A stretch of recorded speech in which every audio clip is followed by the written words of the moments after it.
اگر کسی شخص کو خود میں عیب نظر نہ آئے تو سمجھ لیں کہ اس کی جہالت اپنی انتہا سے بھی آگے نکل چکی ہے۔ اگر کبھی کسی چیز کا غرور آنے لگے تو ایک چکر قبرستان کا لگایا کرو، وہاں آپ سے بھی بہتر انسان مٹی کے نیچے دفن ہے۔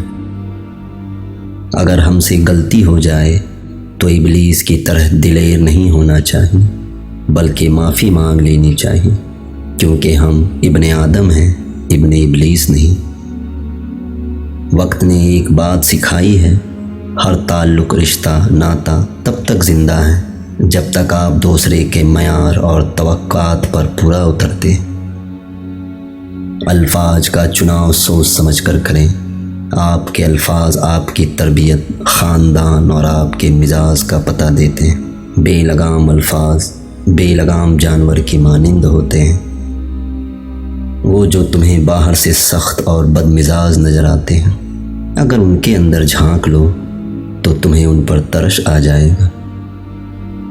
دھوکہ کھانے والے کو تو سکون مل جاتا ہے، لیکن دھوکہ دینے والے کو کبھی سکون نہیں ملتا۔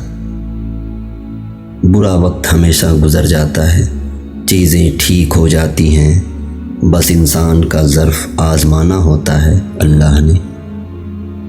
محبت کسی کے لیے اپنی جان قربان کرنا نہیں، کیونکہ یہ جان تو اللہ کی امانت ہے۔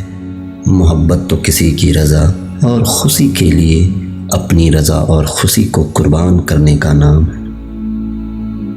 بعض دکھ بھی گونگے انسان کی طرح ہوتے ہیں، جو نہ بتائے جا سکتے ہیں، نہ کوئی سمجھ سکتا ہے، بس چپ چاپ پالے جاتے ہیں۔